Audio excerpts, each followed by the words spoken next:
Saya baca ayat 12 Bapak Ibu, ayat 13. Aku menghendaki saudara-saudara supaya kamu tahu bahwa apa yang terjadi atasku ini justru telah menyebabkan kemajuan Injil.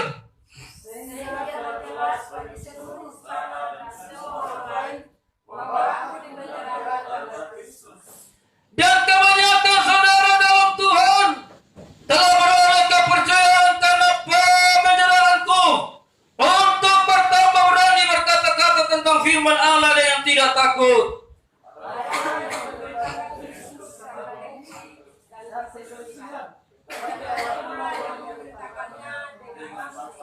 Mereka ini memberitakan Kristus karena kasih, sebab mereka tahu bahwa aku ada di sini untuk membela Injil.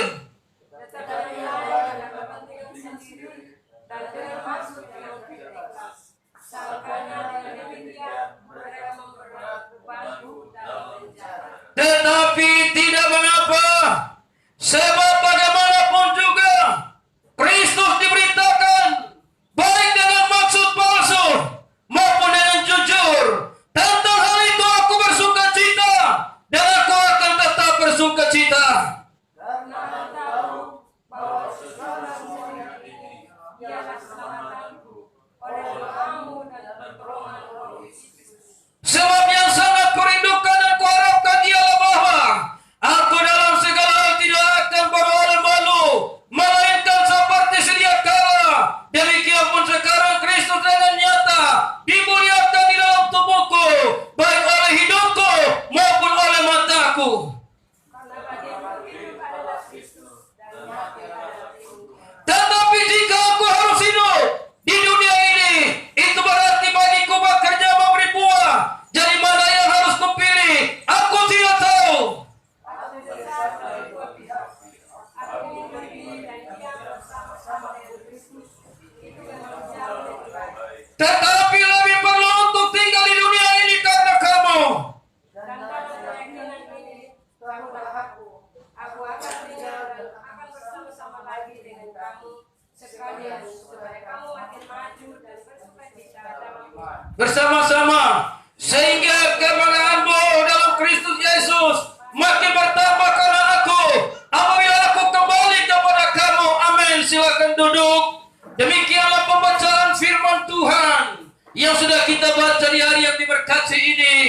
Berbahagialah kita yang membacanya dan merenungkan itu siang dan malam.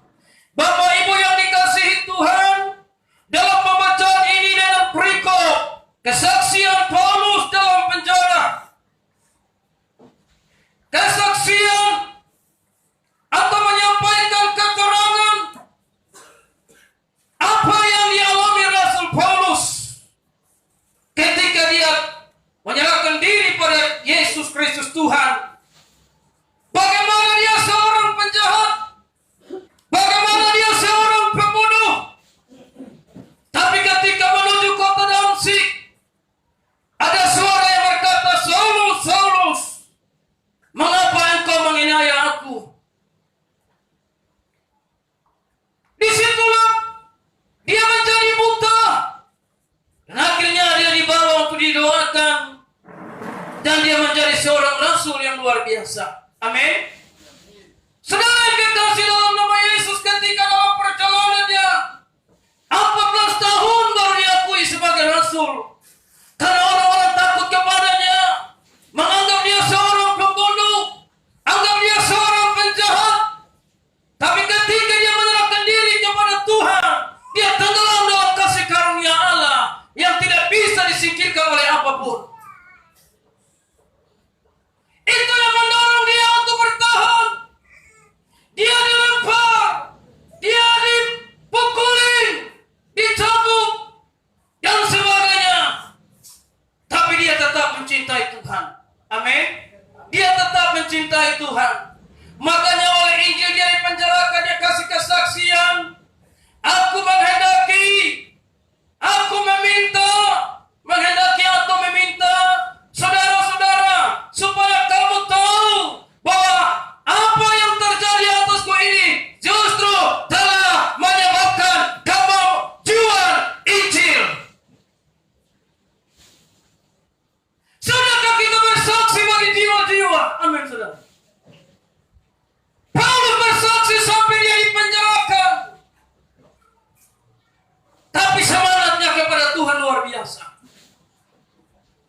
Dia berkata, aku menghendaki saudara-saudara supaya kamu tahu bahwa apa yang terjadi atas kau ini justru telah menyebabkan kemajuan Injil.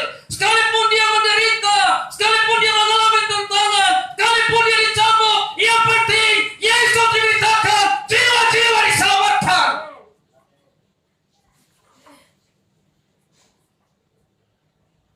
Jadi dia menderita bukan karena berbuat dosa. Dia menderita bukan karena mencuri. Dia menderita bukan ambil istri orang. Amin, saudara.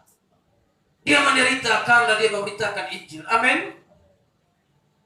Dia memberitakan Injil bukan karena sesuatu dosa yang dia buat. Saudara yang kekasih, kesaksian. Kita melihat Yesaya 8 ayat 20. Kesaksian. Yesaya pasal 8 ayat 20. Yesaya 8 ayat 20, kesaksian. Tuhan mau supaya kita bersaksi dan terus ada dalam kesaksian. Saudara yang dikasihi dalam nama Yesus, firman Tuhan berkata di situ ayat 19 sampai 20. Dan apabila orang berkata kepada kamu, mintalah petunjuk kepada arwah dan roh-roh beramal yang berbisik-bisik dan komat kami, maka jawablah, bukan suatu bangsa patut meminta petunjuk kepada Allahnya, atau haruskah mereka meminta petunjuk kepada orang-orang mati bagi orang-orang hidup? Ayat 20, carilah pengajaran dan kesaksian. Siapa yang tidak berbicara sesuai dengan perkataan itu, maka baginya tidak terbit fajar. Jadi kesaksian adalah menceritakan tentang kebesaran Allah. Kita tidak pergi minta petunjuk kepada arwah-arwah. Amin. Tidak minta petunjuk kepada roh orang mati. Tidak minta petunjuk di kubur-kuburan. Paulus bersaksi tentang kebenaran. Itulah yang membuat dia masuk dalam penjara. Jadi kita menyampaikan kesaksian, ceritakan tentang kebenaran walaupun orang tolak kita. Amin, saudara. Orang tidak akui kita. Orang menolak karena menceritakan tentang kebenaran. Jadi jangan bertanya kepada kuburan. Amin. Bertanya kepada mama yang sudah mati, nenek yang sudah mati, belum dapat kerja, ini nenek dari mana? Bawa sirip pinang 2 buah, haleluya. Tidak bisa ada jawaban di sana. Amin. Tapi carilah pengajaran kesaksian. Siapa tidak berbicara sesuai dengan perkataan itu, maka baginya tidak terbit fajar. Kesaksian yang tidak memuliakan Allah, kesaksian yang tidak meninggikan nama Yesus adalah di mana kesaksian itu pasti mati. Amin, saudara.